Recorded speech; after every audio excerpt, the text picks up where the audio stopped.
4 jam perjalanan menuju perayaan hari jadi ibuku. Suamiku menelepon, putar balik. Ibuku tidak menginginkanmu di sana. Ini terjadi tepat setelah aku membelikannya sebuah rumah mewah. Aku menjawab, mengerti. 1 jam kemudian, aku muncul dengan kejutan yang tidak menyenangkan. Dari mana kalian menonton hari ini? Tulis lokasi kalian di kolom komentar di bawah dan tekan tombol suka serta langganan. Panggilan itu datang tepat 4 jam setelah apa yang seharusnya menjadi perjalanan paling membahagiakan dalam hidupku. Aku berada di belakang kemudi mobil van keluarga. Kursi belakang dipenuhi dengan bingkisan ulang tahun Santika, termasuk akta rumah mewah seharga 75 juta rupiah yang baru saja kubeli untuk ulang tahunnya yang ke-78. Ponselku bergetar, dan nama Joko muncul di layar. "Putri, kamu harus putar balik," katanya tanpa basa-basi. Tidak ada sapaan, tidak ada penjelasan, hanya nada datar tanpa emosi yang sudah kutakuti selama 25 tahun pernikahan kami. "Maksudmu putar balik? Aku sudah hampir sampai di kota kecil di Jawa." Aku melirik GPS. 15 menit lagi ke fasilitas hidup Santika saat ini, di mana kita seharusnya mengejutkannya dengan berita bahwa dia tidak perlu khawatir tentang tempat tinggal lagi. "Ibu mengadakan pertemuan keluarga darurat. Dia tidak menginginkanmu di sana." Kata-kata itu menghantam seperti air es. "Dia tidak menginginkanku di sana. Joko, aku baru saja membelikannya rumah, dengan uang warisan dari almarhumah nenekku. Aku tahu, dan kami menghargainya. Tapi ibu sudah membuat keputusannya." Arman setuju dengannya. "Lebih baik ini hanya urusan keluarga sedarah." Keluarga sedarah. Setelah seperempat abad pernikahan, ribuan makan malam keluarga, dan perayaan keluarga yang tak terhitung jumlahnya di mana aku tersenyum dan mengangguk sementara Santika memberikan komentar pasif-agresif tentang masakanku, cara mengurus rumah, ketidakmampuanku memberikan anak pada putra kesayangannya. Aku masih bukan keluarga sedarah. Jadi, apa yang harus kulakukan dengan rumah itu, Joko? Kita akan memikirkannya nanti. Pulanglah. Aku duduk di bahu jalan raya. Lampu darurat berkedip, memperhatikan keluarga lain melintas dalam perjalanan mereka ke perayaan akhir pekan. Keluarga normal yang benar-benar menginginkan kebersamaan satu sama lain. "Mengerti," kataku akhirnya. Aku menutup telepon tanpa mengucapkan selamat tinggal, memutar balik, dan berkendara tepat 7 kilometer ke pusat kota kecil di Jawa. Namun, alih-alih pulang seperti yang Joko harapkan, aku parkir di luar kantor pemasaran properti Wibowo dan berjalan masuk dengan akta yang masih hangat di tasku. "Nyonya Wibowo." Barbara Henderson mendongak dari mejanya dengan terkejut senang. "Selamat atas pembelian Anda. Bagaimana Santika menyukai kejutannya? Ada perubahan rencana, Barbara?" "Aku perlu menjual properti itu kembali segera." Senyum Barbara memudar. "Oh, apakah terjadi sesuatu dengan inspeksi? Anda bisa mengatakannya." "Dan Barbara?" "Aku ingin mendaftarkannya seharga 85 juta rupiah. Penawaran tunai saja. Tapi itu 5 juta rupiah lebih dari yang Anda bayar pagi ini." Aku tersenyum, merasakan sesuatu yang tajam dan memuaskan terbuka di dadaku. Aku tahu, pasarnya sedang panas, bukan? 1 jam kemudian, aku kembali ke mobilku dengan perjanjian daftar baru dan janji Barbara untuk menelepon setiap pembeli tunai di daftarnya. Ponselku terus bergetar. 7 panggilan tak terjawab dari Joko, 3 dari Santika, 2 dari Arman. Aku mengabaikan semuanya. Sebaliknya, aku berkendara ke satu tempat yang kukira tidak akan pernah mereka pikirkan untuk mencariku. Tempat parkir perusahaan konstruksi Wibowo. Bisnis keluarga Joko. Bisnis yang menurut Joko sedang berjuang secara finansial selama 5 tahun terakhir. Bisnis yang tampaknya tidak mampu memberikan pensiun yang nyaman bagi Santika seperti yang pantas dia dapatkan. Duduk di sana dalam bayangan gedung yang menyandang nama suamiku, aku membuka laptopku dan mulai meneliti sesuatu yang seharusnya sudah kucari bertahun-tahun yang lalu, keuangan keluarga Wibowo. Apa yang kutemukan dalam 10 menit pertama membuat tanganku gemetar karena marah. Perusahaan konstruksi Wibowo tidak sedang berjuang. Menurut catatan publik, mereka memiliki tahun terbaik mereka pada tahun 2023, dengan keuntungan melebihi 30 juta rupiah. Joko dan Arman masing-masing mengambil gaji 180 juta rupiah setiap tahun, ditambah bonus, Mereka tidak miskin. Mereka hanya serakah. Ponselku berdering lagi. Nama Joko di layar. Kali ini aku menjawab, "Putri, kamu di mana sih? Ibu sangat khawatir." Begitukah? Betapa perhatiannya dia khawatir tentang seseorang yang bukan keluarga sedarah. Jangan mendramatisasi. Kamu tahu dia tidak bermaksud seperti itu. Aku tertawa. Suara yang mengejutkan diriku sendiri dengan nada pahitnya. Sebenarnya, Joko, kupikir dia bermaksud persis seperti itu. Sama seperti dia bermaksud ketika dia mengatakan masakanku menarik saat pertemuan keluarga. Sama seperti dia bermaksud ketika dia menyarankan agar aku mungkin lebih nyaman tinggal di rumah saja saat perayaan tahun lalu. Putri, kamu bereaksi berlebihan. Benarkah? Nah, ini sesuatu yang mungkin bisa membantumu memahami reaksiku. Aku baru saja mendaftarkan rumah baru Santika untuk dijual, dengan harga 5 juta rupiah lebih dari yang kubayar. Keheningan di ujung sana berlangsung sangat lama. Aku pikir dia menutup telepon. Kamu apa? Kamu mendengarku. Berlaku mulai sekarang. Santika bisa tetap di fasilitas tempat tinggalnya. Aku akan menyimpan uang warisan nenekku untuk diriku sendiri. Hanya keluarga sedarah, kan? Putri, kamu tidak mungkin serius. Ibu hanya emosional hari ini. Dinamika keluarga itu rumit. Kamu benar, Joko. Itu rumit. Terutama ketika keluarga suamimu berbohong kepadamu tentang masalah keuangan sambil menghasilkan keuntungan jutaan rupiah. Keheningan lagi. Lebih lama kali ini, aku tidak tahu apa yang kamu pikir kamu temukan. Tapi, pendapatan tahunan perusahaan konstruksi Wibowo. Catatan publik, Joko. Sungguh menakjubkan apa yang dapat kamu temukan ketika kamu benar-benar repot-repot mencari. Aku menutup telepon dan mematikan ponselku. Untuk pertama kalinya dalam beberapa tahun, aku merasa benar-benar sangat sendirian. Tidak perlu lagi berpura-pura sindiran Santika tidak menyakitkan. Tidak perlu lagi menelan harga diri sementara Joko memilih kenyamanan ibunya daripada martabat istrinya. Tidak perlu lagi menjadi ATM keluarga sambil diperlakukan sebagai kekecewaan keluarga. Rumah itu akan terjual dengan cepat di pasar ini. Barbara sudah menelepon dengan 2 pembeli yang tertarik. Besok malam, aku akan memiliki 85 juta rupiah di rekeningku, dan Santika akan tetap berada persis di tempat yang selalu dia inginkan aku berada, di luar lingkaran keluarga Wibowo. Tapi itu baru permulaan. Karena duduk di tempat parkir itu, menatap gedung yang mewakili segala sesuatu yang disembunyikan keluarga Wibowo dariku, aku menyadari sesuatu yang penting. Jika mereka berbohong tentang keuangan bisnis, apalagi yang mereka bohongi, keesokan paginya, aku melakukan sesuatu yang belum pernah kulakukan dalam 25 tahun pernikahan. Aku memeriksa barang-barang pribadi Joko saat dia sedang bekerja. Bukan karena aku mencari bukti perselingkuhan. Joko hampir tidak memiliki imajinasi untuk kehidupan saat ini, apalagi kehidupan rahasia. Aku mencari dokumen keuangan yang dia sembunyikan dari istrinya yang konon dramatis dan bereaksi berlebihan. Apa yang kutemukan di lemari arsip terkunci miliknya? Kuncinya direkatkan di bawah laci mejanya karena Joko memiliki insting keamanan yang buruk, membuat penolakan ulang tahun Santika terlihat seperti godaan ringan. Folder pertama berisi laporan pajak selama 7 tahun ke belakang. Bukan versi sederhana yang selalu Joko tunjukkan padaku ketika aku bertanya tentang keuangan kami, tetapi laporan lengkap yang disiapkan oleh akuntan mereka. Akuntan kami, secara teknis, karena namaku juga ada di sana. Menurut dokumen-dokumen ini, kami tidak hanya nyaman, kami kaya. Perusahaan konstruksi telah membayar dividen kepada Joko di samping gajinya, total lebih dari 300 juta rupiah setiap tahun. Sementara aku hidup dari tunjangan rumah tangga yang diberikan Joko setiap bulan dan berbelanja di toko diskon karena dia bersikeras kami perlu menghemat pengeluaran, dia telah mengumpulkan lebih banyak uang dalam bonus saja daripada yang dilihat kebanyakan orang dalam 3 tahun. Folder kedua bahkan lebih mencerahkan.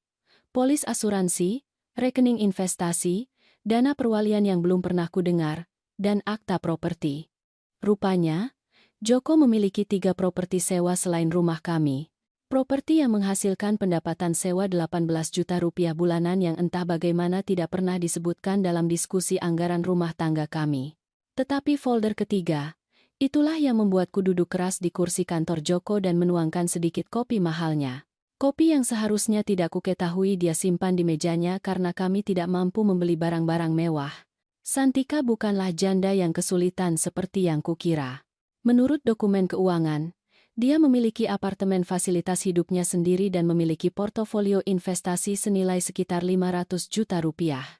Tidak kaya, tetapi tentu saja cukup nyaman sehingga dia tidak pernah membutuhkan bantuan keuanganku. Wanita yang menghabiskan 5 tahun memberikan petunjuk tentang betapa mahalnya perawatannya, yang menghela napas dramatis tentang biaya obat-obatannya, yang membuatku merasa bersalah karena tidak berkontribusi lebih banyak untuk pemeliharaannya, sebenarnya sangat mampu menopang dirinya sendiri. Aku masih duduk di sana, menatap laporan keuangan Santika, ketika ponselku berdering. Barbara Henderson menelepon dengan berita yang sudah kuduga. Putri, aku punya kabar baik. Kami telah menerima 4 penawaran tunai untuk rumah Santika, semuanya di atas harga yang diminta. Yang tertinggi adalah 90 juta rupiah dan mereka ingin menutup dalam waktu 2 minggu. Terima, kataku tanpa ragu. Apakah Anda tidak ingin membahas ini dengan keluarga Anda terlebih dahulu? Barbara, biar aku perjelas tentang sesuatu. Aku membeli rumah itu dengan uangku, dari warisanku, hanya atas namaku. Keluargaku telah menjelaskan bahwa aku bukan bagian dari proses pengambilan keputusan mereka. Jadi, tidak, aku tidak perlu membahas apapun dengan siapapun. Baiklah kalau begitu. Aku akan membuat dokumen penerimaan. Selamat, Putri. Itu keuntungan 7 juta rupiah dalam waktu kurang dari 24 jam. Setelah menutup telepon dengan Barbara, aku menelepon bank kami dan berbicara dengan penasihat keuangan kami tentang memisahkan asetku dari rekening bersama kami. Tidak semua uang kami. Aku tidak berencana merampok Joko, hanya cukup untuk memastikan kemandirian finansialku sementara aku mencari tahu apa yang harus dilakukan selanjutnya. Kemudian aku menemukan sesuatu yang membuatku merinding. Tersembunyi di balik dokumen properti adalah kartu nama untuk investigasi premier dan tanda terima tertanggal 6 bulan lalu, tepat setelah kematian nenekku menjadi berita utama di obituari lokal.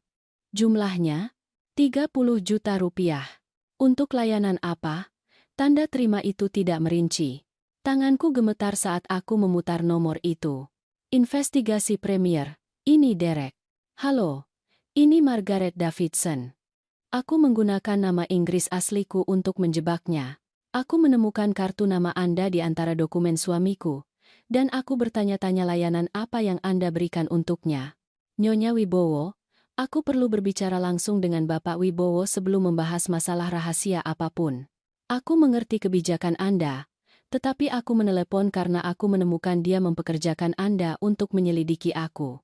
Aku ingin tahu informasi apa yang Anda berikan tentang keuanganku pribadi. Jeda panjang memberitahuku semua yang perlu kuketahui.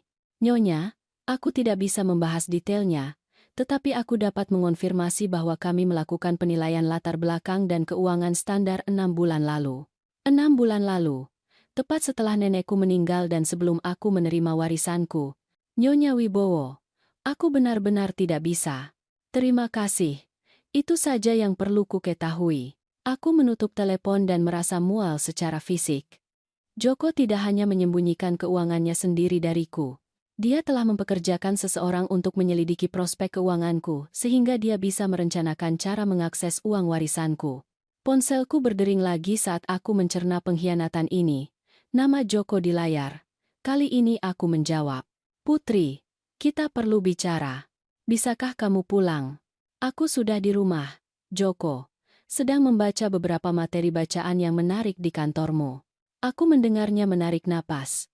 Putri, apapun yang kamu pikir kamu temukan, aku bisa jelaskan. Bisakah?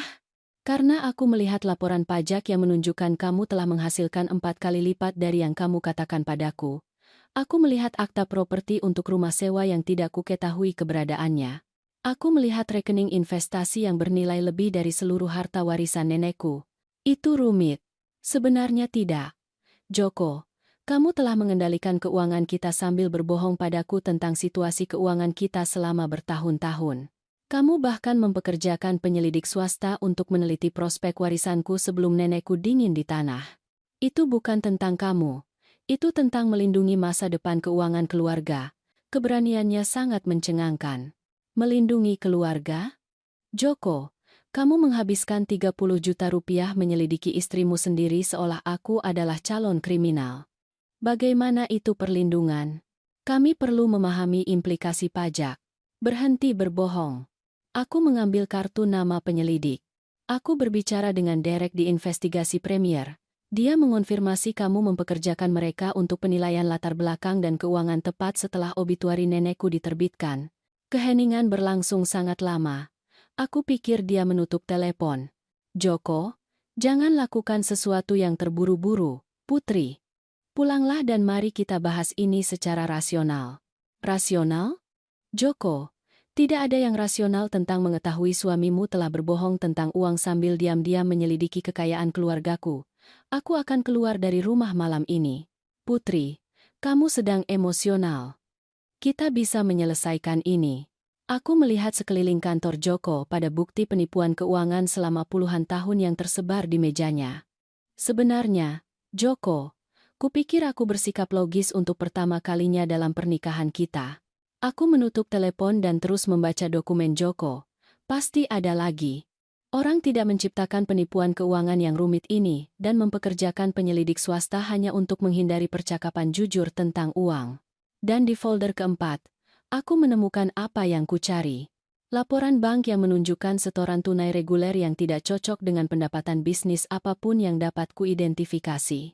Pembayaran kepada sesuatu yang disebut Griffin Holdings yang tidak dijelaskan di tempat lain dalam catatannya, dan korespondensi dengan akuntan mereka tentang menjaga kepatuhan terhadap persyaratan pinjaman federal selama tahun 2020 dan 2021. Aku telah menikah dengan seorang pria yang menyembunyikan aliran pendapatan signifikan sambil membuatku merasa bersalah atas setiap rupiah yang kuhabiskan. Tetapi ketika aku duduk di sana membaca tentang rahasia keuangan Joko, aku merasakan sesuatu yang belum pernah kurasakan sejak aku berusia 18 tahun. Sensasi penemuan. Dia ingin bermain-main dengan uang keluarga. Sempurna. Aku telah melihatnya bermain selama 25 tahun. Sekarang saatnya menunjukkan padanya apa yang telah kupelajari. 3 hari kemudian, aku duduk di seberang Patricia Wells, pengacara harta warisan yang menangani surat wasiat nenekku. Patricia adalah wanita bermata tajam berusia 50-an yang membangun praktiknya untuk melindungi orang dari manipulasi keuangan persis seperti yang kutemukan. Jadi, biar aku mengerti dengan benar, kata Patricia, meninjau salinan dokumen keuangan Wibowo yang kutemukan.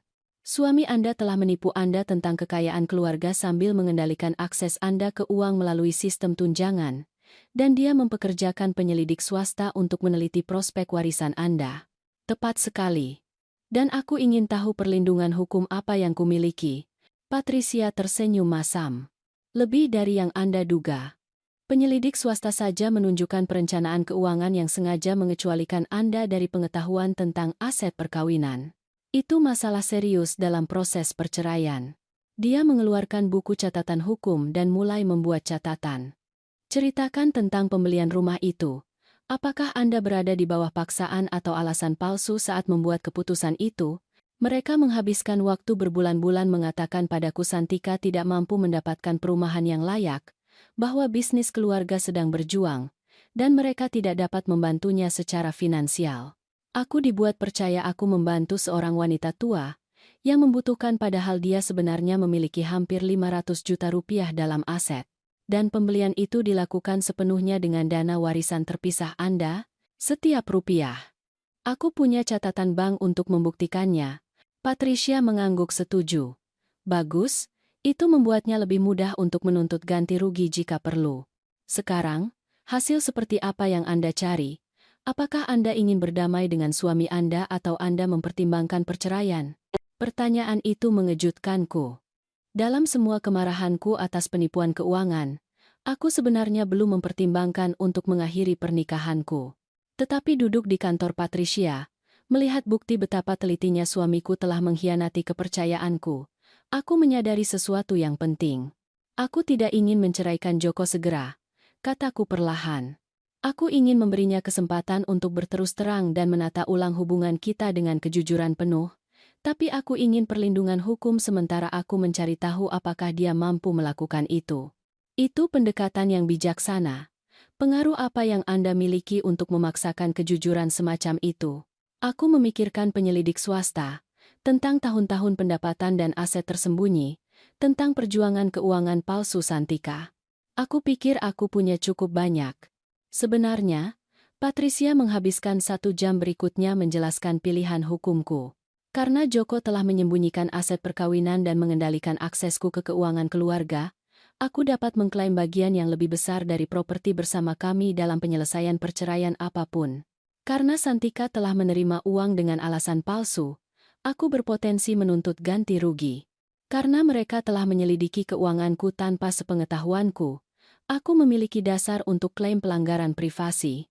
Tetapi pilihan yang paling menarik adalah yang belum kupikirkan. Ada pendekatan lain, kata Patricia, mencondongkan tubuh ke depan. Alih-alih memperlakukan ini sebagai situasi korban, Anda bisa memperlakukannya sebagai negosiasi bisnis.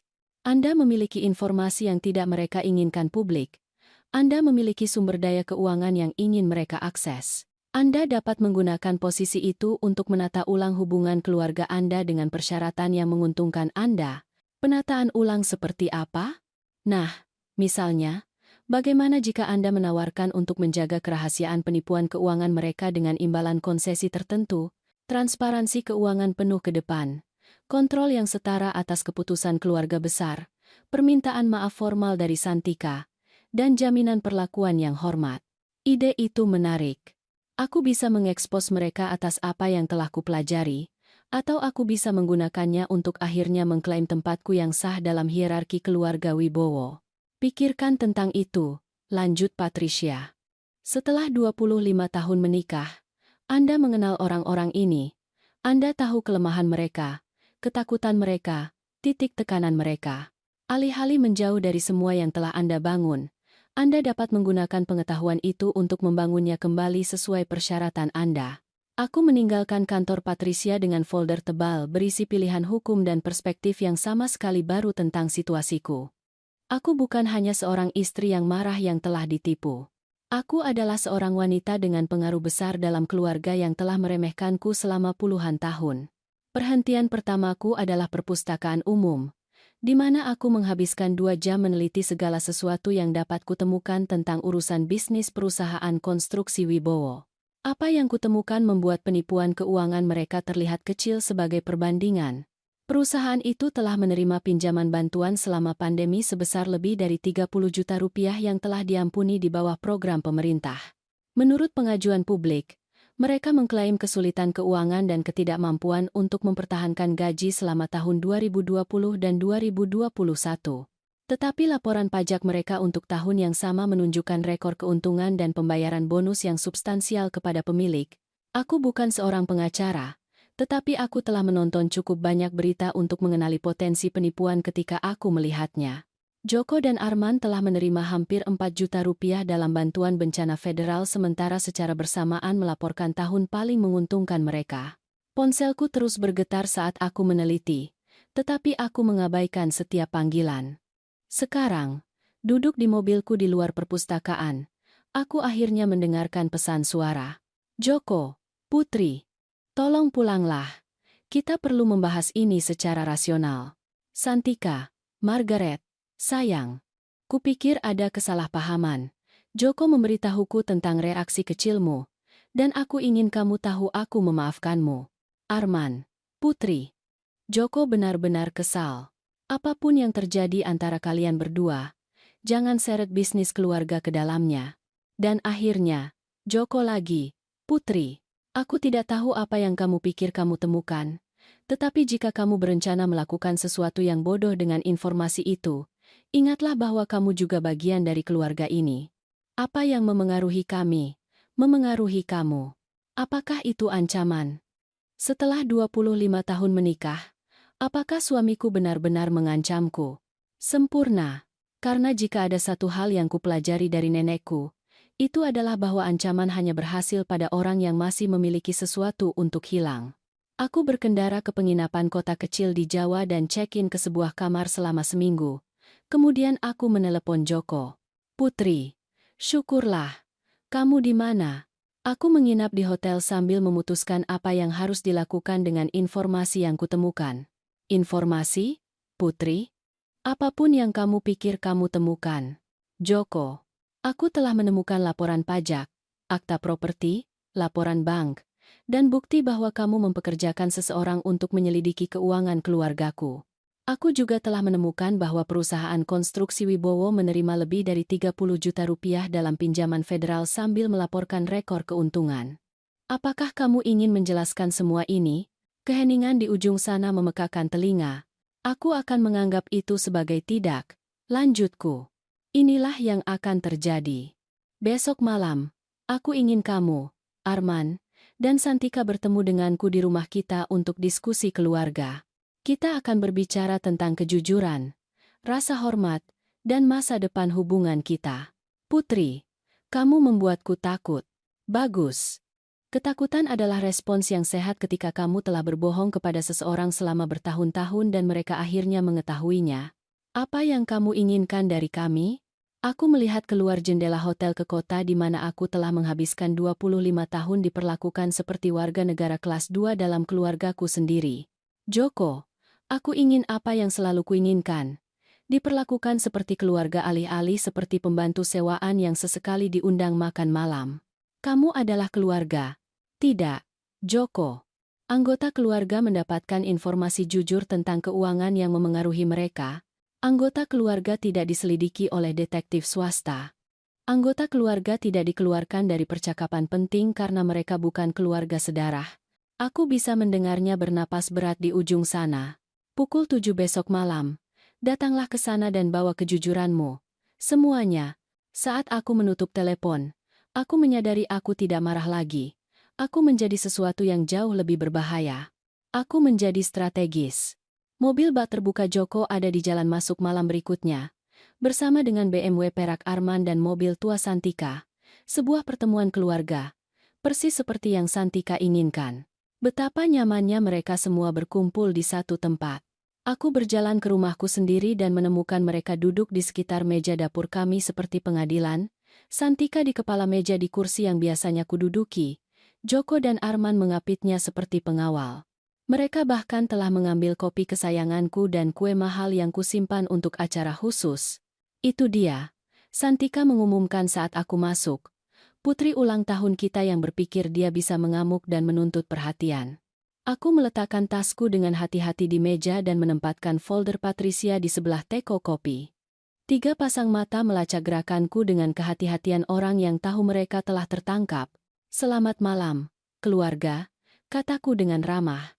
Betapa baiknya kalian semua membuat diri kalian betah. Putri, Joko memulai, tetapi aku mengangkat tanganku. Sebenarnya, kupikir Santika harus bicara dulu karena ini tentang perayaan ulang tahunnya dan sebagainya. Santika menegakkan diri di kursiku. Jelas siap untuk saat ini, Margaret. Aku ingin kamu mengerti bahwa keputusan hari itu bukan masalah pribadi. Hanya saja diskusi bisnis keluarga tertentu tidak pantas didengar oleh anggota non-keluarga. Anggota non-keluarga, ulangku. Itu terminologi yang menarik untuk seorang menantu perempuan selama 25 tahun. Kamu tahu maksudku. Sebenarnya, aku tidak yakin aku mengerti. Bisakah kamu jelaskan apa yang membuat seseorang menjadi keluarga versus non-keluarga dalam hierarki Wibowo? Arman bergeser dengan tidak nyaman. Putri, jangan membuat ini lebih sulit dari yang seharusnya. Oh, tapi kupikir kita harus membuat ini sesulit yang seharusnya. Arman? Karena aku telah mempelajari beberapa hal menarik minggu ini tentang apa yang membuat keluarga berjalan. Aku membuka folder Patricia dan mengeluarkan kartu nama penyelidik swasta. Meletakkannya di atas meja di mana ketiganya bisa melihatnya dengan jelas. Keheningan yang terjadi sungguh spektakuler. Dari mana kamu mendapatkan itu? Suara Joko hampir seperti bisikan.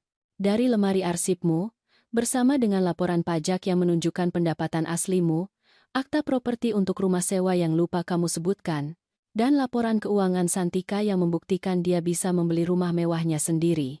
Wajah Santika menjadi pucat. Tetapi dia dengan cepat bangkit. Kamu tidak punya hak untuk memeriksa dokumen pribadi keluarga. Dokumen keluarga? Aku tertawa.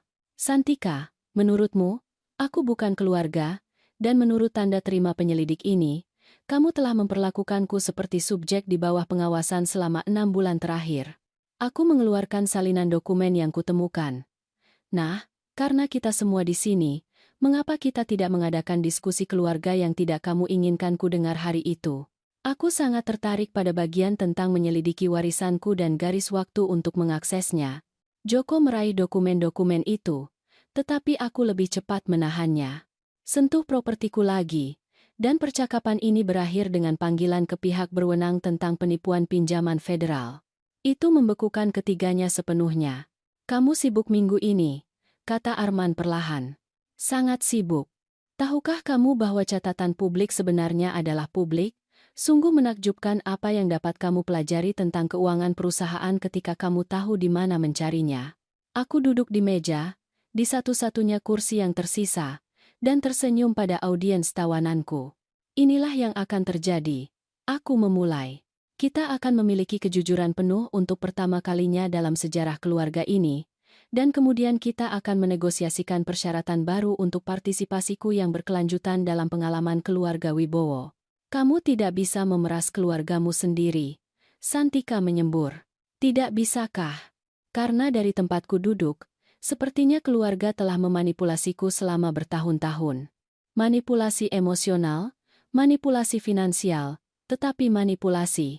Aku membuka folder dan mengeluarkan ringkasan keuangan yang telah disiapkan Patricia. Mari kita mulai dengan uang, karena itu tampaknya menjadi perhatian utama semua orang. Joko, menurut laporan pajakmu, pendapatan tahunanmu sekitar 1 miliar rupiah.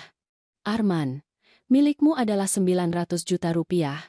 Bisnis keluarga bernilai sekitar 10 miliar rupiah dan menghasilkan hampir 20 juta rupiah dalam keuntungan tahunan.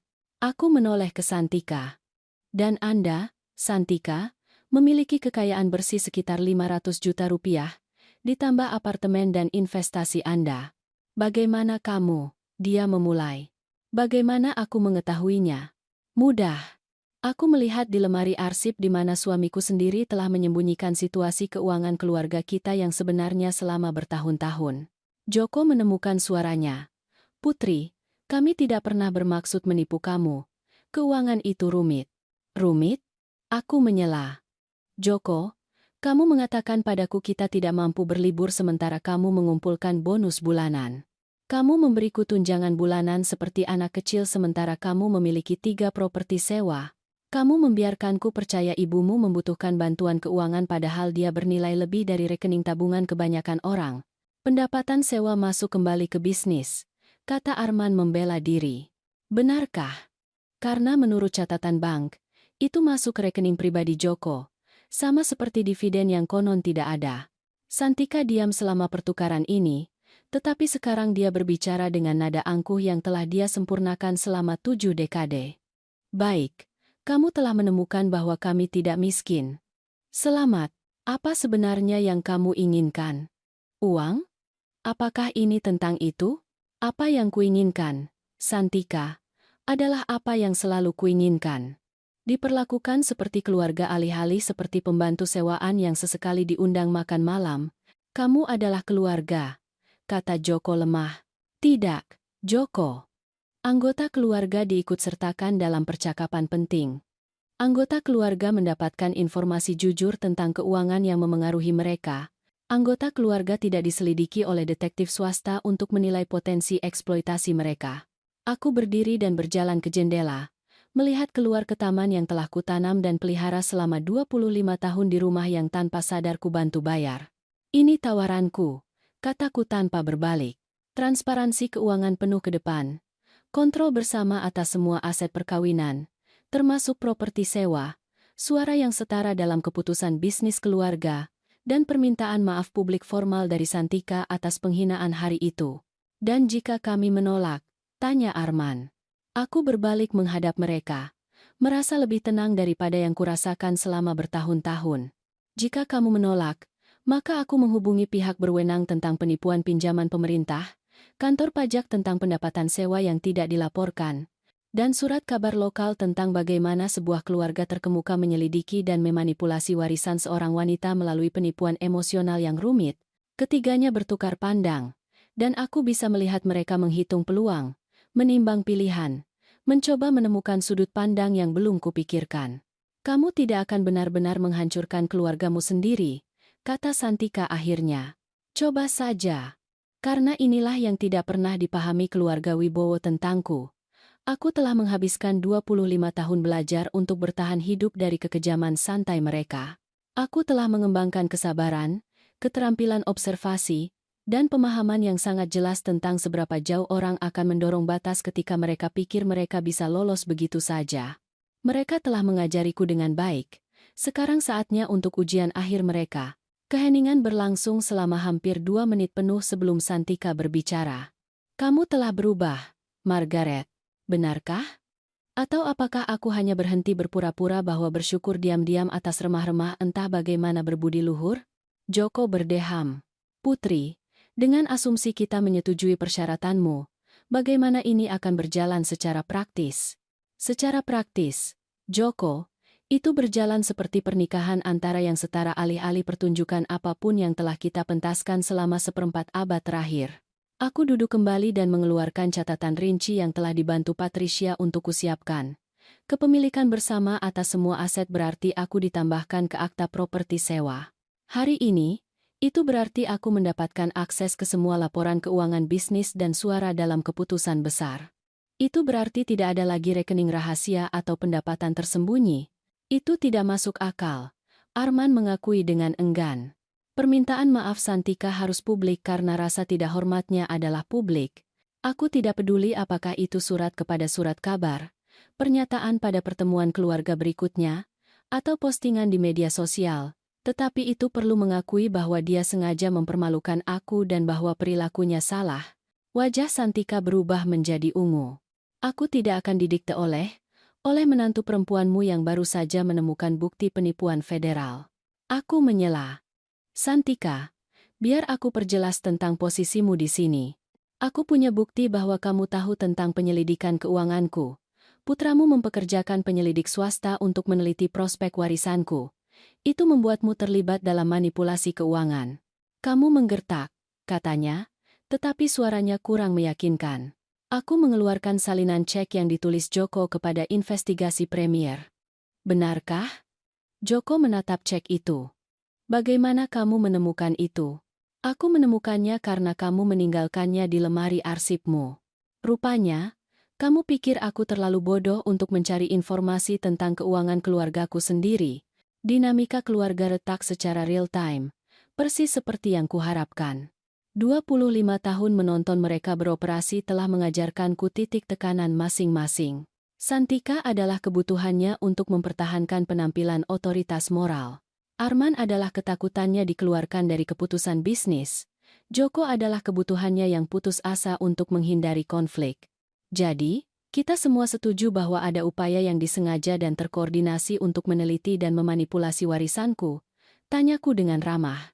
Aku ingin memastikan aku memahami ruang lingkup penipuan sebelum aku memutuskan apakah akan melibatkan penegak hukum. Itu bukan penipuan, kata Joko putus asa. Kami hanya berusaha merencanakan masa depan keluarga. Keluarga siapa, Joko?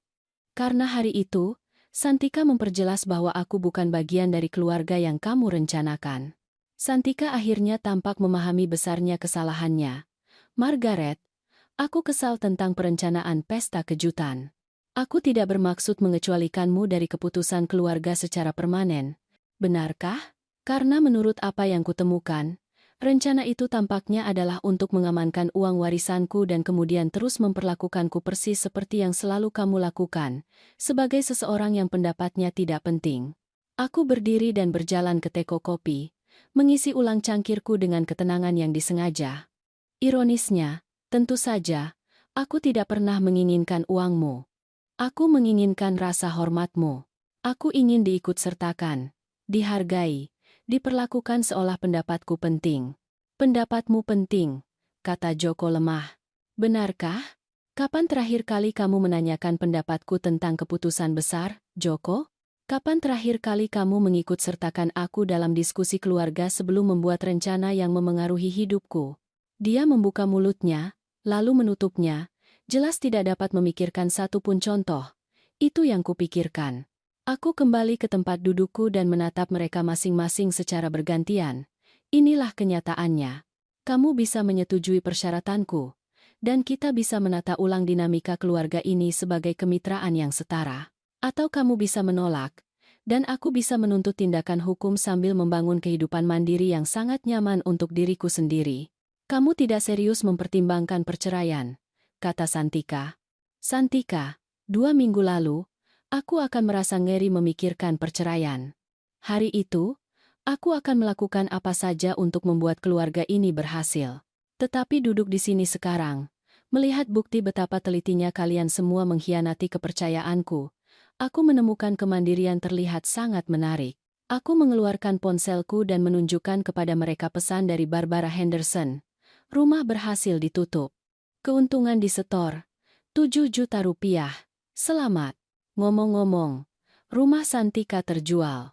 Aku mendapat untung besar dari rumah yang dibeli untuk seorang wanita yang tidak membutuhkannya, dengan uang yang diperoleh melalui manipulasi emosional yang disengaja. Bukan awal yang buruk untuk portofolio keuangan independenku. Joko meraih ke seberang meja dan menyentuh tanganku. Putri, aku mencintaimu. Kita bisa memperbaiki ini. Bisakah, Joko? Karena cinta tanpa rasa hormat sebenarnya bukan cinta. Itu hanya kebiasaan dengan manfaat yang nyaman. Aku tidak menarik tanganku, tetapi aku juga tidak membalas tekanannya. Jika kamu ingin memperbaiki ini, kamu bisa mulai dengan membuktikan bahwa kamu mampu memperlakukanku seperti mitra yang setara alih-alih sumber daya keuangan untuk dikelola. Arman diam selama pertukaran ini, tetapi sekarang dia angkat bicara. Jaminan apa yang kami miliki bahwa kamu tidak akan menggunakan informasi ini terhadap kami nanti? Bahkan jika kami menyetujui persyaratanmu, aku tersenyum padanya, mengenali pikiran bisnis yang telah membantu membangun perusahaan konstruksi Wibowo menjadi operasi jutaan rupiah. Jaminan yang sama yang kumiliki selama 25 tahun terakhir bahwa kamu tidak akan berbohong padaku, menyelidiki aku, atau memanipulasiku seperti calon kriminal, tidak ada sama sekali. Bedanya, sekarang kita semua tahu di mana kita berdiri. Aku menutup folder Patricia dan berdiri. Aku akan kembali ke kamar hotelku untuk berkemas. Kamu punya waktu sampai besok siang untuk memutuskan apakah kamu ingin seorang istri dan menantu perempuan yang merupakan mitra yang setara, atau apakah kamu lebih suka menjelaskan kepada komunitas mengapa keluarga Wibowo menghadapi berbagai komplikasi hukum. Saat aku mencapai ambang pintu dapur, aku berbalik sekali lagi. Oh, dan Santika. Lain kali kamu ingin menguji kemurahan hati seseorang, mungkin mulailah dengan milikmu sendiri. Aku bangun keesokan paginya dengan 17 panggilan tak terjawab dari Joko dan pesan suara yang merupakan kepanikan atau penyesalan yang tulus. Dengan Joko, seringkali sulit untuk membedakan. Putri, tolong jangan lakukan sesuatu yang tidak dapat diubah. Kami menerima persyaratanmu, semuanya. Tolong pulanglah agar kita bisa menyelesaikan ini. Aku mendengarkan pesan itu 2 kali, menganalisis nadanya. Keputusasaan, pasti. Tetapi apakah itu keputusasaan untuk menghindari konsekuensi atau keputusasaan untuk benar-benar berubah? Masih harus dilihat. Aku menelepon Patricia sebelum menelepon Joko kembali. Selamat pagi, Putri. Bagaimana pertemuan keluarga itu? Kurang lebih seperti yang diharapkan. Mereka tampaknya telah menyetujui persyaratanku. Tetapi aku ingin memastikan aku memiliki perlindungan hukum sebelum aku menyetujui apapun. Pemikiran yang cerdas. Perlindungan seperti apa? Aku ingin perjanjian formal yang merinci transparansi keuangan, transfer kepemilikan bersama, dan kesetaraan pengambilan keputusan. Sesuatu yang mengikat secara hukum yang dapat kukuatkan jika mereka kembali ke jalan lama. Patricia menghabiskan 20 menit menguraikan bagaimana kami dapat menyusun perjanjian pasca nikah yang akan melindungi kepentinganku sambil memberi Joko kesempatan untuk membangun kembali pernikahan kami dengan persyaratan yang jujur. Pukul 10, aku memiliki draft perjanjian yang adil tetapi tegas. Siang hari, aku kembali ke rumah kami bersama Patricia, menghadapi Joko, Arman, Santika, dan pengacara mereka yang terlihat tidak nyaman. Terima kasih semua sudah datang. Aku memulai. Aku telah menyiapkan perjanjian hukum yang menguraikan dengan tepat bagaimana dinamika keluarga baru kita akan berjalan. Aku menyerahkan salinan ke seberang meja. Perjanjian pasca nikah ini membutuhkan transparansi keuangan penuh, kepemilikan bersama atas semua aset perkawinan, dan otoritas pengambilan keputusan yang setara dalam hal-hal yang memengaruhi keluarga kita. Itu juga mencakup hukuman khusus untuk penipuan atau manipulasi di masa depan. Joko membaca dengan cermat. Wajahnya semakin pucat. Putri, ini komprehensif. Ini perlu komprehensif. Joko. Kepercayaan, setelah rusak, membutuhkan verifikasi ekstensif untuk dibangun kembali. Santika akhirnya menemukan suaranya. Margaret, perjanjian ini pada dasarnya menjadikan Anda mitra yang setara dalam bisnis keluarga. Tepat sekali, Santika. Aku menawarkan untuk menjadi istri dan menantu perempuan yang seharusnya Anda inginkan selama ini, seseorang yang sepenuhnya berinvestasi dalam kesuksesan keluarga dan diperlakukan sesuai. Arman mendongak dari membaca. Bagaimana dengan masalah pinjaman federal? Bagaimana kita menangani itu ke depan? Aku bertukar pandang dengan Patricia. Itu tergantung pada apakah sebenarnya ada penipuan atau hanya dokumentasi yang buruk.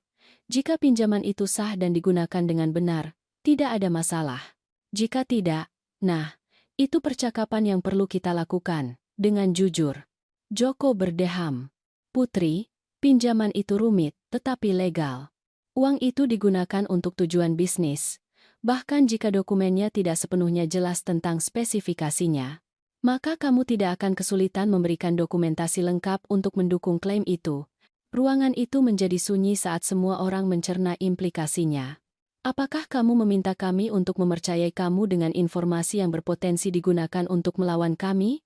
Tanya Arman secara langsung. Aku meminta kamu untuk mempercayai aku dengan kejujuran yang sama yang kamu harapkan dariku, jawabku. Selama 25 tahun, aku telah mempercayai keluarga ini dengan keamanan finansialku, kesejahteraan emosionalku, dan masa depanku. Sekarang aku meminta pertimbangan yang sama sebagai balasannya. Santika telah mempelajari perjanjian itu dengan perhatian terfokus seseorang yang mencari celah. Persyaratan permintaan maaf ini, apa sebenarnya yang Anda harapkan? Aku mengharapkan Anda mengakui secara publik bahwa Anda sengaja mengecualikan aku dari diskusi keluarga, bahwa Anda menerima bantuan keuanganku dengan alasan palsu, dan bahwa perlakuan Anda terhadapku salah. Pernyataan fakta yang sederhana. Dan jika aku menolak, aku bersandar di kursiku, menatap matanya dengan mantap. Maka Anda membuktikan bahwa Anda lebih berkomitmen untuk melindungi harga diri Anda daripada memiliki hubungan yang jujur dengan keluarga Anda.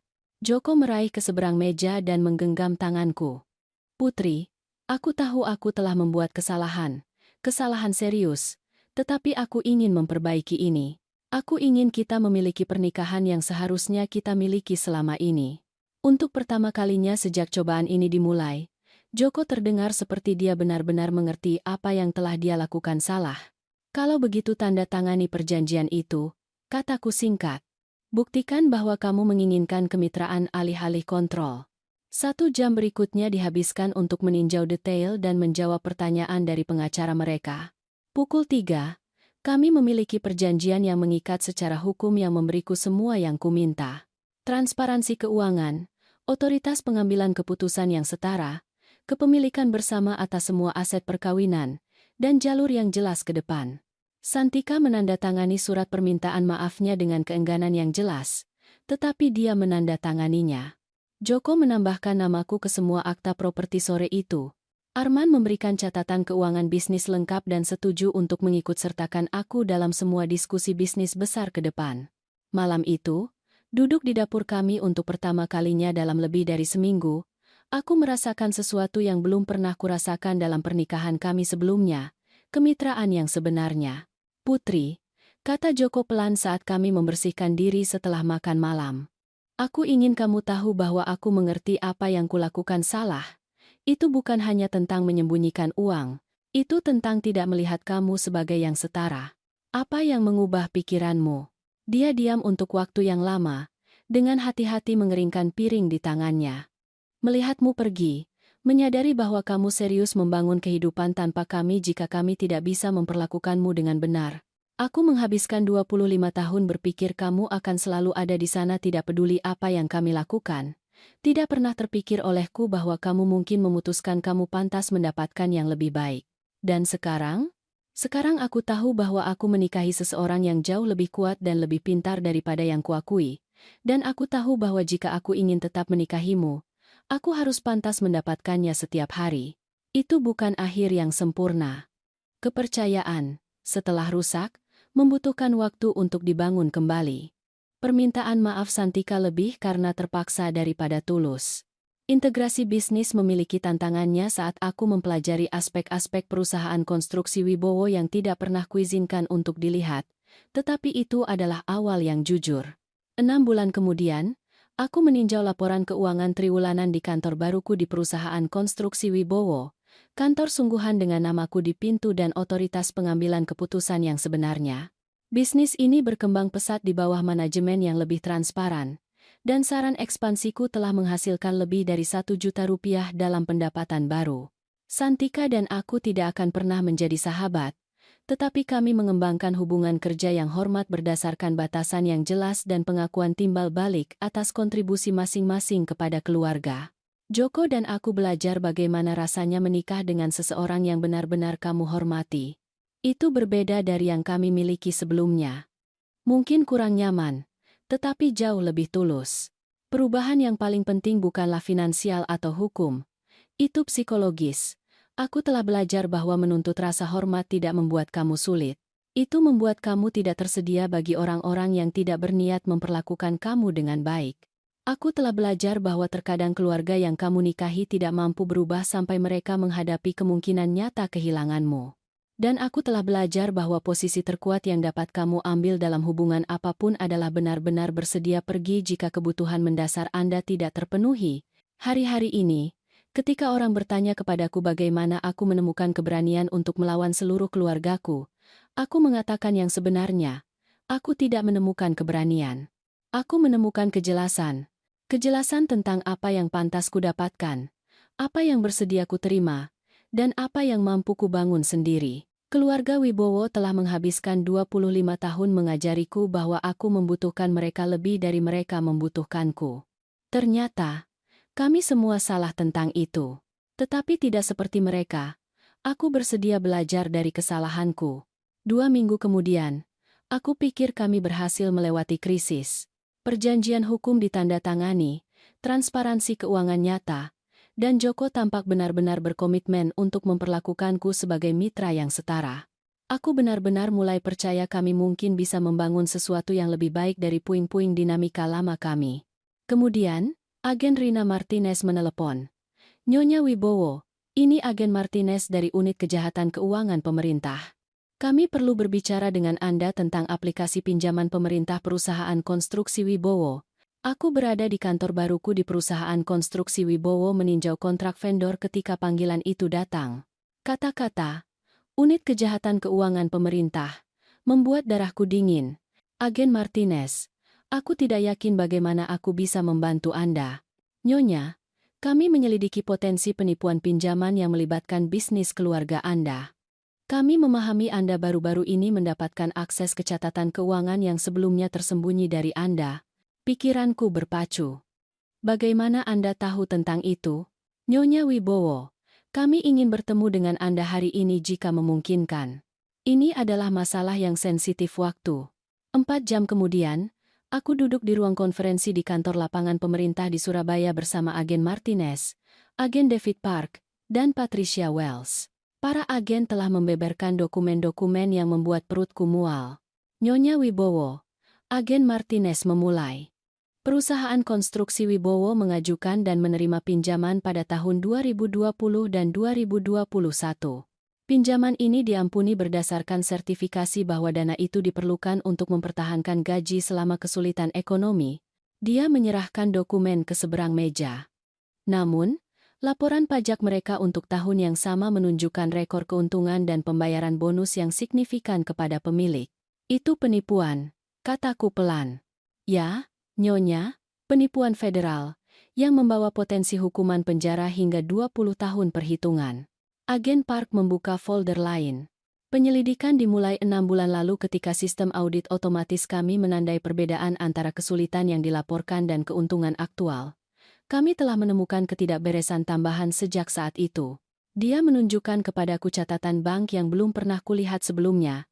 Dana pinjaman digunakan untuk pengeluaran pribadi alih-alih gaji bisnis, pembelian kendaraan, investasi properti, penarikan tunai yang signifikan. Aku menatap catatan yang menunjukkan pembelian properti di suatu tempat di luar kota seharga 1 miliar rupiah, dibayar seluruhnya dengan uang pinjaman. Aku belum pernah mendengar tentang properti ini, kataku. Itu dimiliki oleh perusahaan cangkang yang terdaftar atas nama Santika Wibowo. Menurut penyelidikan kami, itu telah beroperasi sebagai properti sewa liburan, menghasilkan pendapatan yang tidak dilaporkan. Ruang lingkup penipuan itu mengejutkan. Mereka tidak hanya menyembunyikan kekayaan mereka dariku, mereka telah melakukan kejahatan federal untuk meningkatkannya.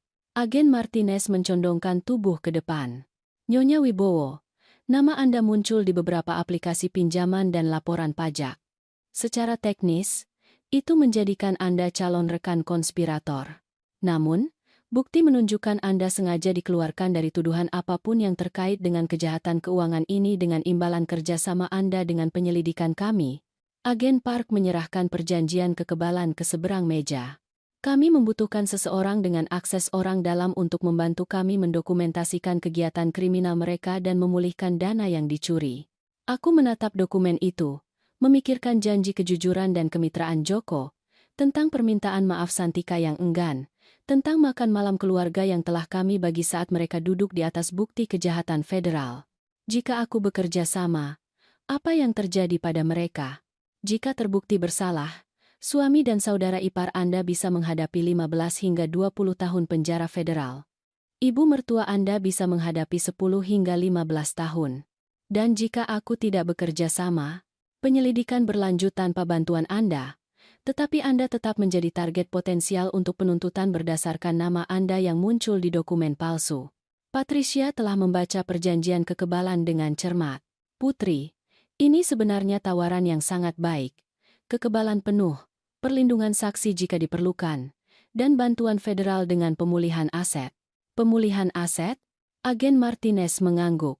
Ketika kami menyita aset mereka sebagai hasil dari kegiatan kriminal, Anda berhak memulihkan properti perkawinan atau dana apapun yang menjadi hak Anda. Mengingat ruang lingkup penipuan, itu bisa substansial. Aku memikirkan wanita diriku 3 minggu lalu, putus asa untuk persetujuan Santika, bersyukur atas sisa-sisa inklusi apapun yang dilemparkan keluarga Wibowo padaku. Wanita itu akan merasa ngeri memikirkan membantu mengirim keluarganya ke penjara federal. Wanita diriku yang sekarang terutama ingin tahu tentang ditegakkannya keadilan. Agen Martinez, apa sebenarnya yang akan melibatkan kerjasamaku? Kami ingin Anda melanjutkan interaksi keluarga normal Anda sambil mendokumentasikan diskusi apapun tentang pinjaman palsu, aset tersembunyi, atau upaya untuk menyembunyikan bukti. Kami dapat menyediakan peralatan perekam. Anda ingin aku memata-matai keluargaku? Nyonya Wibowo, keluarga Anda telah melakukan kejahatan federal sambil menggunakan nama Anda pada dokumen hukum tanpa sepengetahuan Anda. Mereka telah menjadikan Anda kaki tangan yang tidak sadar akan penipuan yang dapat mengakibatkan hukuman penjara federal selama puluhan tahun. Aku mengambil pulpen dan menandatangani perjanjian kekebalan. Kapan kita mulai? Perangkat perekam lebih kecil dari yang kuduga, disamarkan sebagai pulpen yang akan menangkap setiap percakapan dengan jelas. 2 hari kemudian, aku duduk di dapur kami selama apa yang Joko anggap sebagai sarapan keluarga normal, mendokumentasikan kejahatan federal secara real-time. Aku masih khawatir tentang properti di luar kota itu, kata Santika kepada Arman, jika ada yang mulai bertanya tentang Griffin Holdings. Bu, perusahaan cangkangnya bersih, jawab Arman. Tidak ada hubungan langsung dengan perusahaan konstruksi Wibowo di dokumen. Tapi jejak uangnya? Jejak uang menunjukkan pengeluaran bisnis yang sah. Sela Joko, investasi properti untuk retret perusahaan. Sepenuhnya dapat dipertahankan. Aku mengoleskan selai di rotiku dengan tenang sambil mendengarkan keluargaku mendiskusikan cara menyembunyikan bukti penipuan federal. Bagaimana dengan penarikan tunai? Desak Santika. Itu terlihat mencurigakan. Bonus tunai untuk pekerja kontrak, kata Joko dengan lancar. Sangat normal dalam konstruksi. Kecuali kita tidak pernah membayar bonus tunai kepada pekerja kontrak, tunjuk Arman. Tidak ada yang bisa membuktikan itu, jawab Joko. Agen Martinez benar. Mereka mendiskusikan kejahatan mereka dengan keyakinan santai karena mereka tidak pernah membayangkan didengar. Rekaman itu akan menjadi bukti yang memberatkan. Joko, kataku dengan ramah. Bisakah kamu memberikan selai itu? Tentu saja. Sayang. Dia menyerahkannya dengan senyum. Sama sekali tidak menyadari bahwa dia baru saja mengakui beberapa kejahatan federal sementara istrinya merekam setiap kata. Sore itu, aku bertemu dengan agen Martinez untuk meninjau rekaman. Ini adalah bukti yang sangat baik, katanya. Mendengarkan penjelasan Joko tentang properti retret perusahaan. Kami memiliki mereka mendiskusikan perusahaan cangkang, uang pinjaman, dan cerita penutup. Ini akan sangat berguna di pengadilan. Berapa banyak bukti lagi yang Anda butuhkan? Kami ingin Anda mencoba membuat mereka mendiskusikan aplikasi pinjaman asli. Secara khusus, siapa yang tahu mereka membuat klaim palsu tentang kesulitan keuangan? Dan kemudian, maka kami menangkap mereka. Mungkin dalam minggu depan, aku berkendara pulang memikirkan belokan aneh yang telah diambil hidupku. Sebulan yang lalu, aku berjuang untuk rasa hormat dalam keluarga yang tidak menghargai aku. Sekarang, aku membantu agen federal membangun kasus pidana terhadap anggota keluarga yang sama itu. Malam itu, Joko mengangkat subjek yang kuharapkan. Putri, aku telah memikirkan percakapan kita dengan Patricia tentang kejujuran penuh. Katanya saat makan malam. Ada beberapa aspek keuangan bisnis yang mungkin harus kujelaskan lebih lengkap. Oh, pinjaman yang kami terima selama pandemi. Dokumennya rumit. Dan kami mungkin terlalu optimis tentang penilaian kebutuhan kami. Santika hampir tersedak teh hangatnya. Thomas, kita sepakat untuk tidak. Tidak apa-apa, Bu. Putri adalah keluarga sekarang. Dia harus mengerti bagaimana kami melindungi bisnis selama masa-masa tidak pasti. Arman menatap Joko seolah dia sudah gila, tetapi Joko melanjutkan dengan tidak sadar. Yang benar adalah, kami tidak benar-benar dalam kesulitan keuangan. Tetapi pinjaman itu tersedia, dan kami memenuhi syarat di atas kertas, jadi kami mengambil keuntungan dari kesempatan itu. Kamu berbohong pada aplikasi, tanyaku polos. Tidak berbohong tepatnya, hanya menyajikan situasi kami dalam cahaya yang paling menguntungkan untuk persetujuan pinjaman. Joko, kata Arman tajam. Mungkin kita harus membahas ini secara pribadi. Mengapa? Putri adalah mitra bisnis sekarang. Dia harus mengerti bagaimana hal-hal ini bekerja. Pulpen perekam menangkap setiap kata pengakuan santai Joko tentang penipuan federal. Bagaimana kamu menggunakan uang pinjaman itu? Tanyaku. Investasi yang cerdas. Properti di luar kota telah menghasilkan pendapatan sewa yang sangat baik. Pengembalian yang jauh lebih baik daripada hanya menyimpan uang di rekening gaji. Santika dengan panik menggelengkan kepalanya pada Joko. Tetapi dia terlalu fokus untuk membuatku terkesan dengan ketajaman bisnisnya untuk memperhatikan. Tentu saja, kami harus berhati-hati dengan dokumentasi, memastikan semuanya terlihat sah untuk auditor pemerintah. Bagaimana kamu melakukan itu? Akuntansi kreatif. Arman mendirikan beberapa perusahaan cangkang untuk membuat transaksi terlihat seperti pengeluaran bisnis standar. Arman berdiri dengan tiba-tiba. Joko, percakapan ini berakhir. Mengapa? Putri tidak akan melaporkan kita ke pemerintah. Joko tertawa pada absurditas ide itu. Tidak, kataku pelan, berdiri dari meja. Aku tidak akan melaporkan kamu ke pemerintah. Aku berjalan ke jendela dapur dan melihat keluar ke mobil pengintai yang diparkir dengan diam-diam di ujung blok. Aku sudah melakukannya. Keheningan yang terjadi memekakkan telinga. Wajah Joko memutih. Apa? Aku meraih tasku dan mengeluarkan ponselku, menunjukkan kepada mereka informasi kontak agen Martinez di panggilan terbaruku. Pemerintah menghubungi aku seminggu yang lalu tentang potensi penipuan pinjaman. Mereka menawarkanku kekebalan dengan imbalan kerjasama. Aku menerima. Santika berdiri perlahan. Wajahnya topeng kemarahan. Kamu mengkhianati keluargamu sendiri. Benarkah? Atau apakah aku menolak masuk penjara federal untuk kejahatan yang tidak kulakukan? Joko menatapku seperti aku orang asing. Putri, kami keluargamu. Bagaimana kamu bisa melakukan ini pada kami? Keluarga? Aku tertawa. Suara pahit yang telah menjadi ciri khas diriku. Joko, 2 minggu lalu kamu masih menyembunyikan kejahatan keuangan dariku sambil berpura-pura merangkul kejujuran dan kemitraan. Melalui jendela, aku bisa melihat agen federal keluar dari kendaraan dan mendekati rumah. Kamu ingin tahu bagaimana aku bisa melakukan ini? Mudah. Kamu mengajariku bahwa moto keluarga Wibowo adalah setiap orang untuk dirinya sendiri. Aku mempelajari pelajaran itu dengan sangat baik. Pintu depan terbuka dan agen Martinez masuk bersama beberapa agen lain. Selamat malam, semuanya. Thomas Davidson, James Davidson, Eleanor Davidson. Anda ditangkap karena konspirasi untuk melakukan penipuan kawat, penipuan bank, dan membuat pernyataan palsu kepada pemerintah federal. Saat mereka membacakan hak Miranda kepada keluargaku, aku mengumpulkan tasku dan menuju pintu. Joko berseru putus asa. Putri, ini belum berakhir. Kita masih menikah. Kamu tidak bisa bersaksi melawanku. Aku berbalik sekali lagi. Sebenarnya, Joko, aku bisa. Hak istimewa suami istri tidak berlaku ketika pasangan adalah saksi yang bekerja sama dengan kekebalan.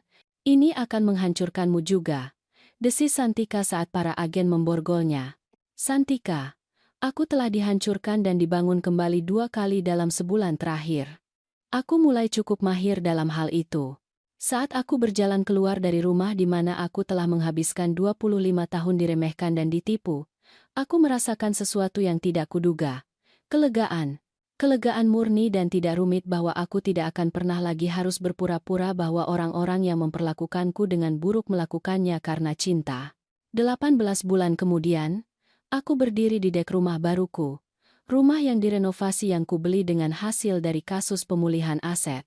Pemandangan menghadap ke pelabuhan kota kecil di Jawa dan pada pagi yang cerah seperti ini, aku bisa melihat sampai ke pulau-pulau. Investasi properti Thompson telah menjadi perusahaan pengembangan skala kecil paling sukses di kabupaten itu. Mitra bisnisku, Mike Sullivan, kontraktor yang meninggalkan perusahaan konstruksi Wibowo setelah perselisihannya dengan Joko, telah terbukti menjadi segalanya yang bukan Joko. Jujur, hormat, dan benar-benar kolaboratif. Pagi, Putri. Mike memanggil dari lokasi konstruksi di sebelah tempat kami merenovasi properti ketiga kami tahun ini. Kopi sudah siap kapanpun kamu mau. Segera ke sana, balasku. Kasus-kasus federal telah disimpulkan 6 bulan lalu. Joko menjalani hukuman 12 tahun di penjara federal setelah tuduhan penipuan tambahan ditemukan selama penyelidikan.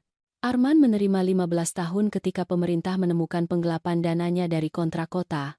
Santika, pada usia 78, menjalani hukuman 6 tahun di penjara keamanan minimum. Properti di luar kota telah menjadi properti di luar kota milikku setelah proses penyitaan aset. Pendapatan sewa yang telah disembunyikan dari kantor pajak sekarang mendanai gaya hidup yang sangat nyaman dan portofolio properti yang berkembang. Tetapi hasil yang paling memuaskan bukanlah finansial. Hasil yang paling memuaskan adalah mengetahui bahwa ketika kamu berhenti menerima perlakuan yang tidak dapat diterima, hidupmu menjadi sangat damai. Ponselku berdering saat aku berjalan ke lokasi konstruksi. Patricia Wells menelepon dengan dokumen akhir dari penyelesaian perceraian. Selamat pagi, Putri. Aku punya kabar baik. Aset tersembunyi Joko yang terakhir telah dipulihkan. Setelah biaya hukum, Anda melihat tambahan 1 miliar rupiah. Itu berita bagus, Patricia. Ada hal lain. Pengacara Joko telah menelepon tentang kemungkinan kunjungan penjara. Rupanya dia telah menulis beberapa surat kepada Anda meminta rekonsiliasi ketika dia dibebaskan. Aku menuangkan kopi dari termos Mike, dan melihat keluar ke pelabuhan tempat perahu nelayan menuju ke laut untuk hari itu. Kirim kembali surat-surat itu tanpa dibuka, Patricia. Sama seperti biasanya, apakah Anda yakin? 12 tahun adalah waktu yang lama. Orang bisa berubah. Aku memikirkan hal itu sejenak. Patricia, orang bisa berubah. Tetapi mereka harus ingin berubah karena alasan yang benar. Joko tidak ingin berubah karena dia menyadari dia memperlakukanku dengan buruk. Dia ingin berubah karena dia menghadapi konsekuensi dari memperlakukanku dengan buruk. Itu perbedaan yang adil. Selain itu, aku terlalu sibuk membangun kehidupan yang benar-benar kuinginkan untuk menyia-nyiakan waktu membangun kembali hubungan dengan orang-orang yang menghabiskan waktu puluhan tahun membuktikan mereka tidak menghargai apa yang mereka miliki. Setelah menutup telepon dengan Patricia, Aku berjalan ke tempat Mike meninjau rencana renovasi untuk proyek kami saat ini. Bagaimana garis waktunya? Tanyaku. Tepat waktu. Kita harus menyelesaikan yang ini untuk pasar dalam 6 minggu. Aku sudah punya 3 calon pembeli yang tertarik hanya berdasarkan foto. Mike dan aku telah menemukan bahwa kami adalah tim yang hebat. Dia membawa keahlian konstruksi dan keterampilan manajemen proyek. Aku membawa ketajaman finansial dan mata untuk properti dengan potensi tersembunyi. Kemitraan kami menguntungkan, efisien, dan dibangun di atas rasa hormat timbal balik yang lengkap. Mike, bolehkah aku menanyakan sesuatu? Tentu. Apakah kamu pernah bertanya-tanya betapa berbedanya hidupmu jika kamu tetap di perusahaan konstruksi Wibowo?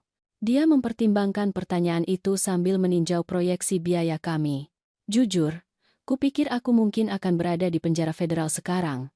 Entah sebagai rekan konspirator atau karena aku pada akhirnya akan membocorkan rahasia dan Joko akan mencoba menjebakku untuk sesuatu. Ada penyesalan tentang kepergian?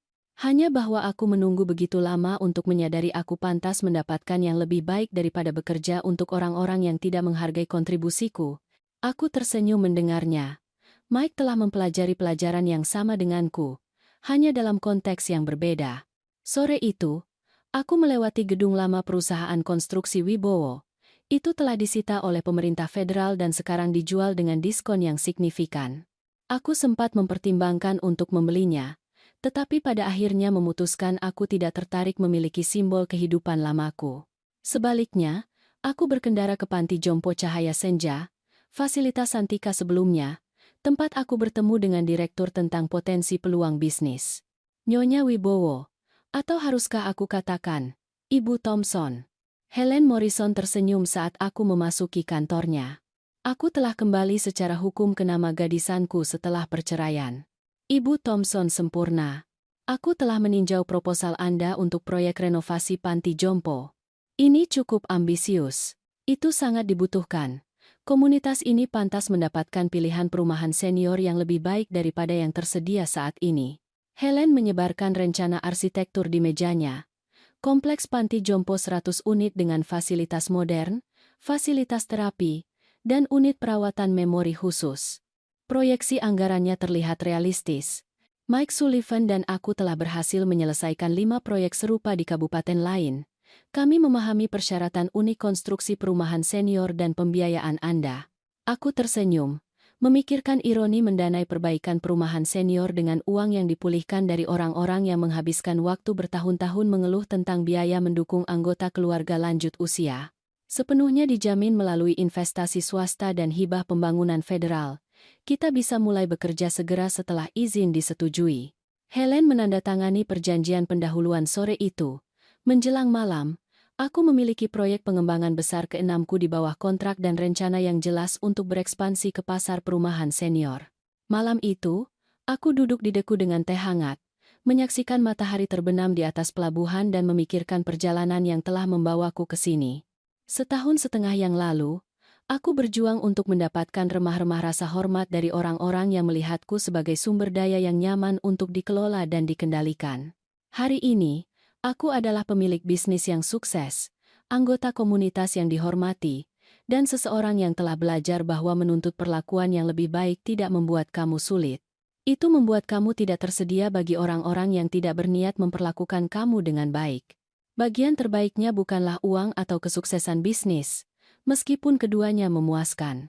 Bagian terbaiknya adalah bangun setiap pagi dalam kehidupan yang kupilih, dikelilingi oleh orang-orang yang menghargai kontribusiku, membangun sesuatu yang bermakna dengan mitra yang melihatku sebagai yang setara.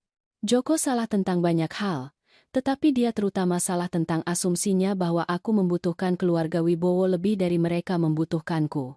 Ternyata, aku tidak membutuhkan mereka sama sekali. Aku hanya perlu percaya aku pantas mendapatkan yang lebih baik daripada yang kuterima. Ketukan di pintuku datang pada malam Selasa yang hujan di bulan Oktober, tepat 2 tahun setelah penangkapan pemerintah. Aku sedang meninjau proposal untuk pusat kehidupan senior ketika aku mendengar pola yang akrab. 3 ketukan cepat, jeda, 2 ketukan lagi. Pola Santika dari tahun-tahun makan malam keluarga. Tetapi Santika berada di penjara federal. Aku membuka pintu dan menemukan Arman Wibowo berdiri di terasku. Terlihat seperti dia telah menua 1 dekade dalam 2 tahun terakhir. Dia lebih kurus, lebih beruban, dan membawa dirinya dengan postur kekalahan seorang pria yang telah kehilangan segalanya. Halo Putri, sekarang Ibu Thompson, dan kamu tidak seharusnya berada di sini, Arman. Perjanjian pembebasan bersyaratmu secara khusus melarang kontak denganku. Aku tahu, tapi aku harus berbicara denganmu sebelum aku meninggalkan kota secara permanen. Meskipun lebih baik aku tidak melakukannya, aku membiarkannya masuk. Arman selalu menjadi yang paling tidak jahat dari anggota keluarga Wibowo dan rasa ingin tahu mengalahkanku. 5 menit, kataku, tidak menawarinya kopi atau tempat duduk. Arman tetap berdiri di pintu masukku, melihat sekeliling rumah yang direnovasi dengan apa yang mungkin merupakan kekaguman yang tulus. Kamu telah berhasil dengan baik untuk dirimu sendiri. Aku telah berhasil dengan jujur untuk diriku sendiri. Ada perbedaan. Ya, memang ada. Arman menatap mataku langsung untuk pertama kalinya sejak dia masuk. Itu sebenarnya mengapa aku di sini. Aku ingin meminta maaf atas apa yang kami sebabkan padamu, dan untuk memberitahumu sesuatu yang kamu berhak ketahui. Aku mendengarkan. Penyelidikan pemerintah tidak dimulai karena audit otomatis seperti yang mereka katakan padamu. Itu dimulai karena aku menghubungi mereka 6 bulan sebelum mereka menghubungi kamu. Aku menatapnya, memproses wahyu ini. Kamu adalah whistleblower aslinya? Ya. Aku telah menonton Joko dan Ibu memanipulasi kamu selama bertahun-tahun, menonton keuangan bisnis semakin kreatif, menonton penipuan itu terjadi secara real-time, ketika kamu membeli rumah itu untuk Ibu, dan dia masih mengecualikan kamu dari pertemuan keluarga. Aku menyadari mereka tidak akan pernah memperlakukan kamu dengan adil, tidak peduli apa yang kamu lakukan untuk mereka. Jadi, kamu menelepon pemerintah?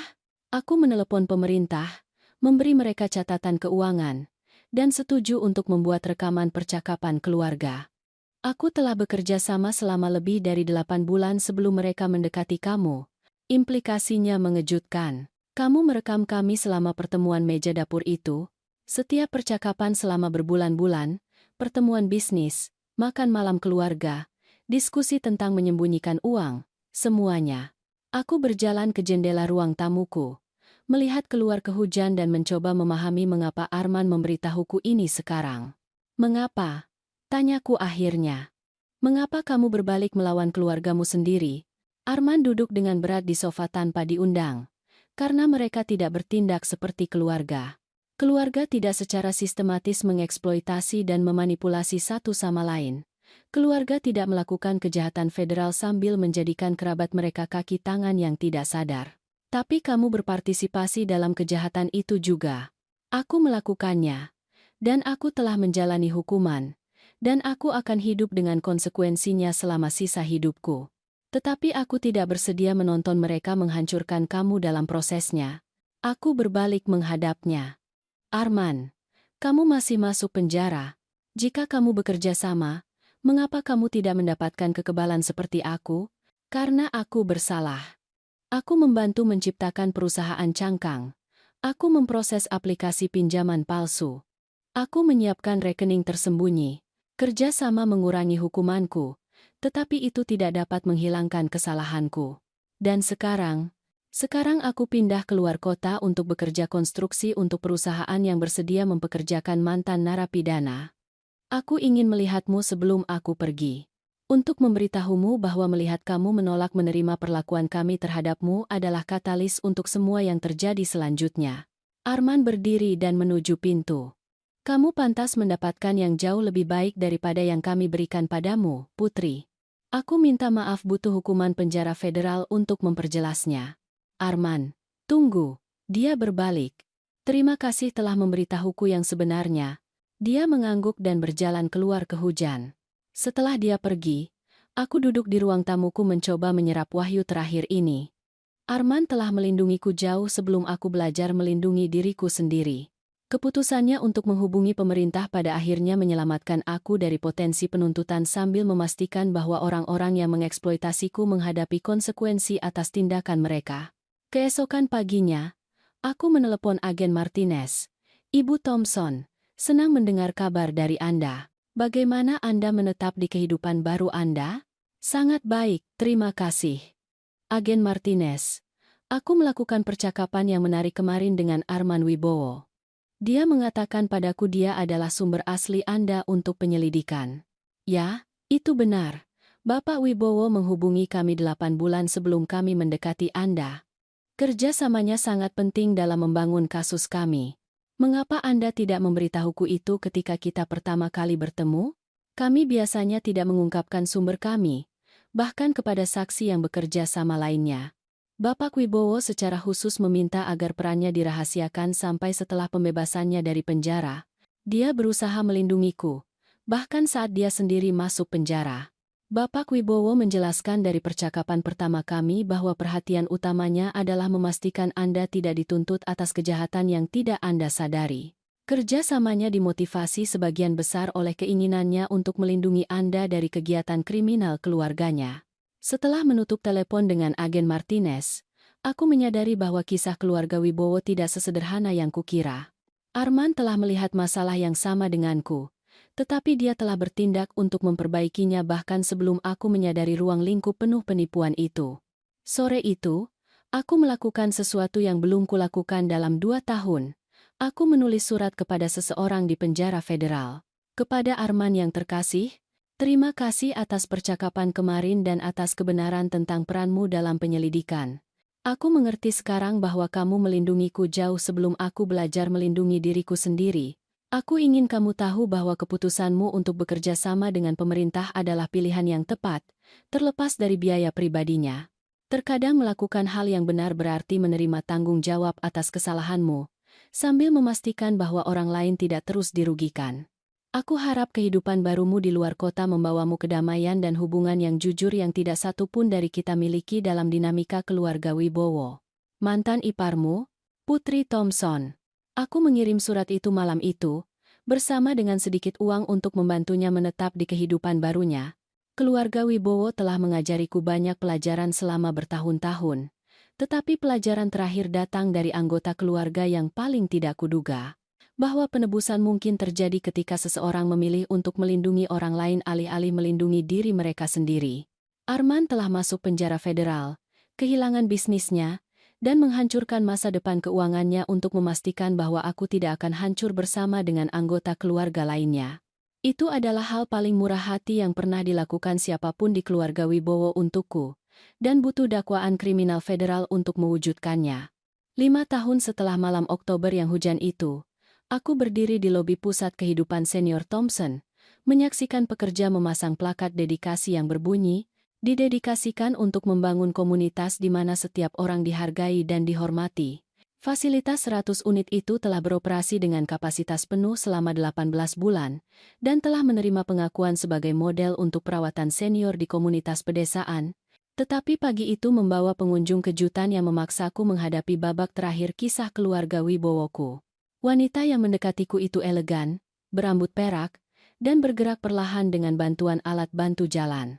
Butuh beberapa saat bagiku untuk mengenali Santika Wibowo, menua oleh penjara federal dan berkurang oleh konsekuensi dari pilihannya. Margaret, katanya pelan, atau kurasa sekarang Ibu Thompson. Santika, Anda tidak seharusnya berada di sini. Pembatasan pembebasan bersyarat Anda, termasuk menghindari kontak dengan saksi penuntutan. Ya, tetapi aku sekarat, Margaret. Kanker pankreas, stadium 4. Para dokter memberiku 2 bulan, mungkin 3.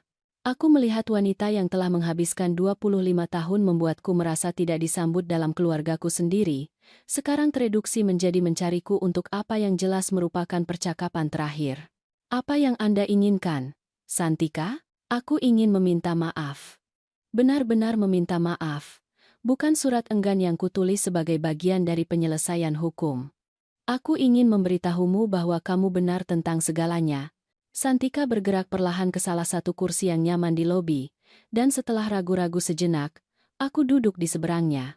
Manipulasi finansial, kekejaman emosional, pengecualian yang disengaja dari keputusan keluarga, semuanya salah.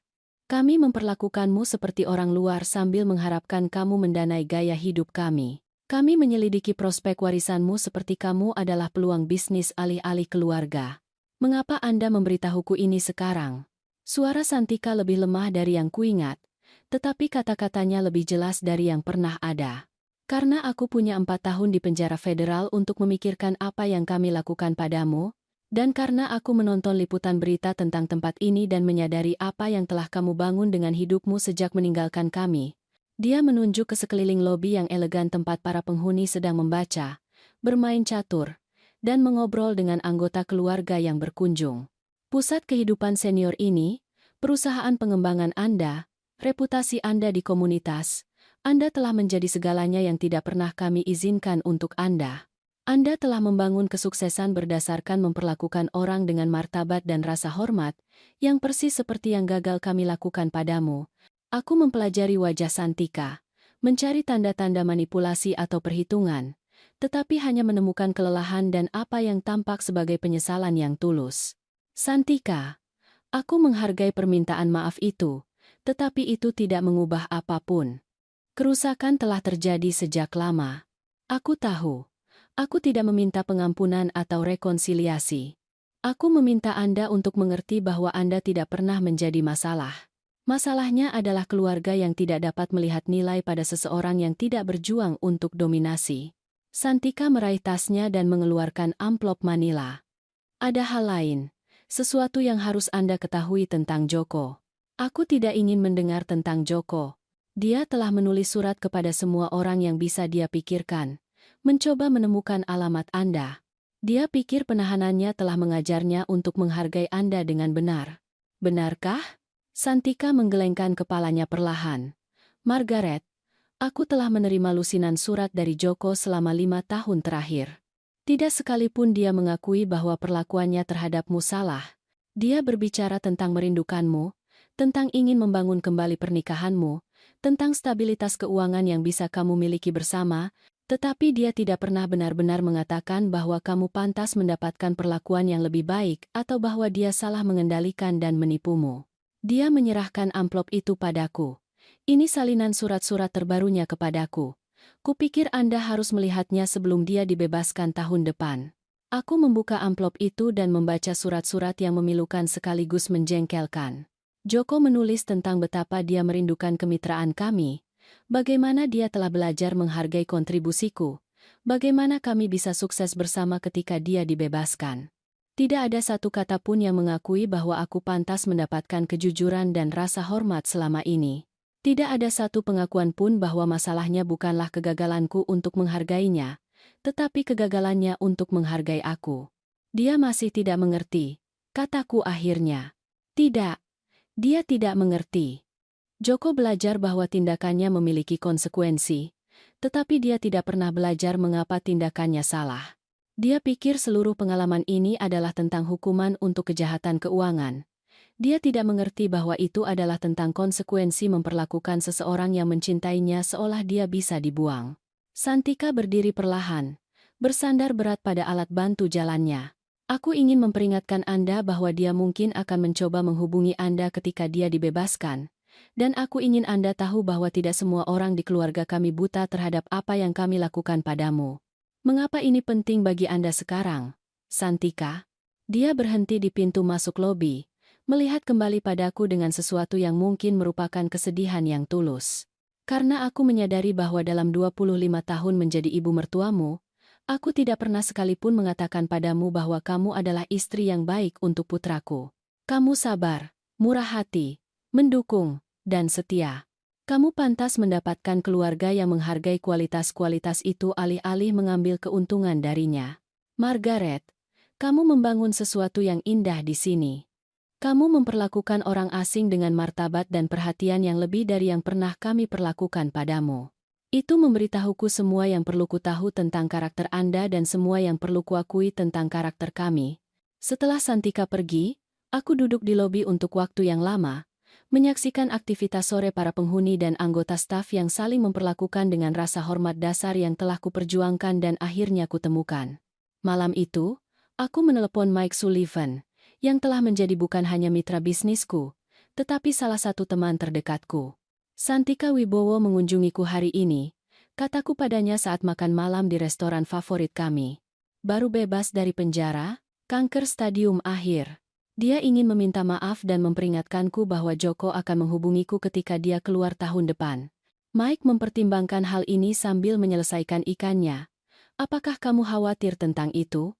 Tidak khawatir tepatnya, tetapi ingin tahu tentang bagaimana aku akan menanggapi. 5 tahun yang lalu, aku mungkin tergoda untuk melihat apakah dia benar-benar berubah. Dan sekarang, aku memikirkan kehidupan yang telah kubangun, bisnis yang telah kubuat, hubungan yang telah kukembangkan berdasarkan rasa hormat timbal balik dan komunikasi yang jujur. Sekarang aku tahu bahwa perubahan membutuhkan lebih dari sekadar belajar dari konsekuensi. Itu membutuhkan pemahaman mengapa perilakumu salah sejak awal. Joko belajar bahwa berbohong dan manipulasi memiliki hukuman hukum, tetapi dia tidak pernah belajar bahwa aku pantas mendapatkan kebenaran dan rasa hormat sejak awal. Jadi, apa yang akan kamu lakukan ketika dia menghubungi kamu? Hal yang sama yang kulakukan dengan surat-suratnya dari penjara. Kirim kembali tanpa dibuka. Tidak ada rasa ingin tahu tentang apa yang harus dia katakan? Aku tersenyum, memikirkan wanita diriku 10 tahun yang lalu yang akan putus asa untuk mendengar pengakuan apapun dari Joko, bahkan yang cacat. Mike, aku menghabiskan 25 tahun mencoba mendapatkan rasa hormat dari orang-orang yang tidak mampu memberikannya. Aku tidak menghabiskan usia 60-an mencoba mengajarkan rasa hormat kepada orang-orang yang masih tidak mengerti mengapa itu penting.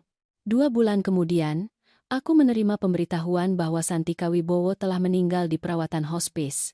Dia meninggalkan warisan kecil untuk pusat kehidupan senior sebagai pengakuan atas keunggulan dalam memperlakukan orang dengan martabat. Aku menggunakan uang itu untuk mendirikan dana beasiswa bagi wanita di atas 50 tahun yang ingin memulai bisnis mereka sendiri. Hadiah terakhir Santika bukanlah pengampunan atau rekonsiliasi. Itu adalah pengakuan bahwa kehidupan yang telah kubangun setelah meninggalkan keluarganya adalah persis kehidupan yang pantas kudapatkan selama ini. 6 bulan setelah itu, Joko Wibowo dibebaskan dari penjara federal. Sesuai dengan peringatan Santika, dia segera mulai mencoba menghubungiku. Surat-surat dikirim ke alamat lamaku dan diteruskan ke alamat baruku. Panggilan telepon ke investasi properti Wibowo yang dicegat oleh asistenku. Bahkan upaya untuk mengunjungi pusat kehidupan senior yang diblokir oleh keamanan.